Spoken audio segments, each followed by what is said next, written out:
What's up, YouTube Revolution? ZombfectedGaming 349 at your fingertips. So today is the day I'm doing my episode 4 review of The Last of Us called Please Hold On to My Hand. Sorry it took this long to bring this review out. I just been so busy this week with a lot of stuff, and I also had a dentist appointment, but it's all good now. But anyways, this episode opens up with Ellie practicing with her new gun by aiming it in the mirror at herself and making some really funny faces, implying that this is gonna be a goofy Ellie episode, and for sure it definitely is. Joel is outside siphoning gas out of a car for the truck they got from Bill's, and Ellie is reading puns from the pun book called No Pun Intended, just like from the game, which was hilarious. And then Joel and Ellie hit the road, and Ellie finds the Hank Williams song and says to Joel, "This will make you all nostalgic, just like in the video game." Joel exactly says, "This is before my time, but it's a winner though." This entire scene is pretty much exactly like the game. But the most hilarious part of the episode is about to come up. Ellie finds the adult male magazine and says, "Light on the reading, but it's got some interesting pictures." And Joel says, "Ellie, that ain't for kids." And also exactly like the game, Ellie says to Joel, "Why are these pages stuck together?" And Joel, being all awkward, and says, And Ellie says, "I'm just effing with you," and throws the magazine right out the window, just like in the video game, and says, "Bye-bye, dude." I'm so glad they brought this scene into the show. This was one of my most favorite scenes from the game because of how hilarious it was. This is already a very iconic episode because it was a very iconic part from the video game. But eventually, when Joel gets tired of driving, they decide to camp out during the night in the forest. Joel heats up some 20-year-old canned Chef Boyardee ravioli, and Ellie eats it really fast because it's so delicious. After Joel and Ellie decide to go to bed, but Ellie wants to read her pun book and asks Joel a funny joke. She says, "Why did the Scarecrow get an award?" And shockingly, Joel knows the answer and says, "Because he was outstanding in his field." Ellie was super shocked that he knew the answer, and then they both get some sleep. When they wake up in the morning, Joel is boiling some coffee, and Ellie smells it and hates the smell of black coffee.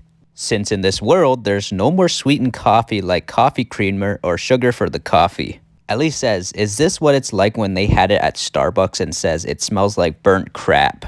Joel slurps the coffee really loud to annoy Ellie, which was hilarious. Eventually, Joel and Ellie arrive in the outskirts of Kansas City and the road is blocked. So Joel has to drive around in the area that is clear, and they see a hurt man. Ellie says, "Are we gonna help the guy?" And Joel says no because the guy is faking it. So Joel steps on it and runs the guy over, and a bunch of ambushers come out and throw a brick at the truck and makes Joel crash. Joel and Ellie get out of the truck, and Ellie hides in this hole in the wall while Joel kills the rest of the ambushers. One of the ambushers come behind Joel, and since Joel can't hear well out of his right ear, and almost kills Joel, but Ellie helps Joel by shooting the guy. The guy then regrets ambushing them, and the guy reveals his name is Brian and says, "Get me back to my mom," and then gives Joel his knife. Joel tells Ellie to get back behind the wall, and Joel kills the guy with the knife. We then get to see the hunter's leader, which wasn't in the game, and her name is Kathleen, and she is interrogating a doctor about the whereabouts of Henry and Sam. This is apparently a doctor who helped deliver Kathleen when she was born, and she has no remorse and just puts the gun to his head. But one of her soldiers arrive outside and brings Brian's dead body, the guy Joel and Ellie killed, and thinks it was Henry and Sam or people working with Henry and Sam. Kathleen then takes out her frustration out on the doctor and kills him because she finds that the doctor is useless and can't save Brian. But that's just stupid of her to do that, because what if you got others who need a doctor? This Kathleen is a psychopath, literally, because she isn't thinking about helping out others who possibly may need a doctor and is just thinking about her personal gain for revenge. Also, her ranting attitude she gives about finding any collaborators with Henry and Sam is as if a Karen went full-on psychopath. I actually hate Karens, so a Karen going full-on psychopath is just terrible. Plus, killing the doctor was extremely stupid because doctors are extremely rare in these types of post-apocalyptic worlds. It's like doctors are always cursed to die in these worlds because in The Walking Dead, so many doctors were killed as well. And now Kathleen kills this doctor like it was nothing. Send this doctor to The Walking Dead. They need doctors. Kathleen, you're such a scumbag for wasting this doctor. Tons of her soldiers could get majorly hurt in the upcoming battles, and you may need all the doctors you can get. Karma is definitely gonna get Kathleen for doing this, because she may just end up losing tons of her soldiers with no help, and maybe she could get hurt badly and need a doctor, but you don't have that doctor now because you wasted him over something really stupid, angry, and foolish over revenge.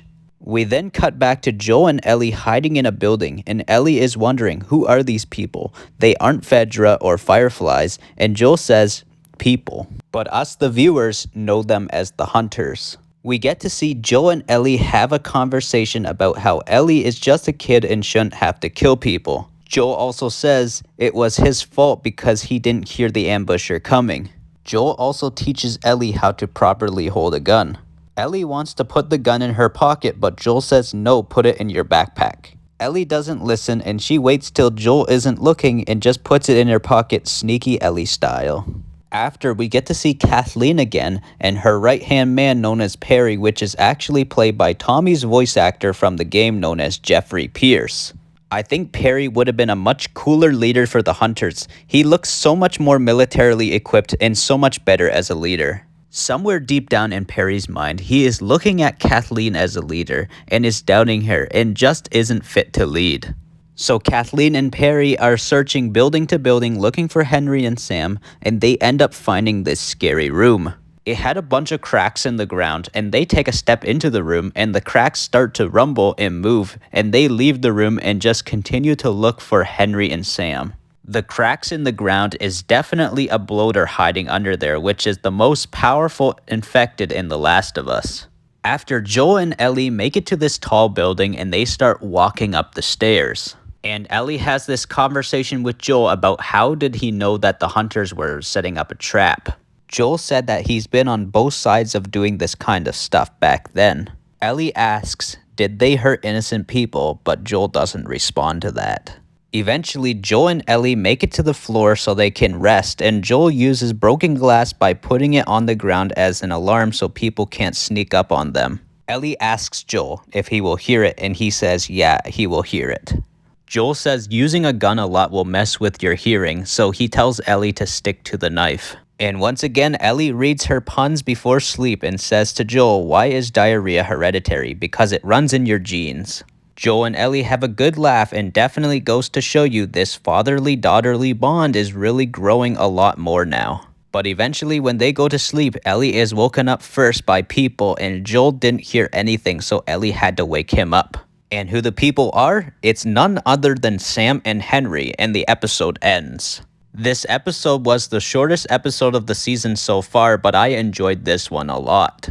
It had great, hilariously bonding moments between Joel and Ellie, especially with the puns and the magazine scene while driving, which of course was very iconic. The action in this episode during the ambushing scene was pretty good as well. I'm not that big of a fan of Kathleen. Since this is her first episode, we will see more of her next episode though and see how she will turn out.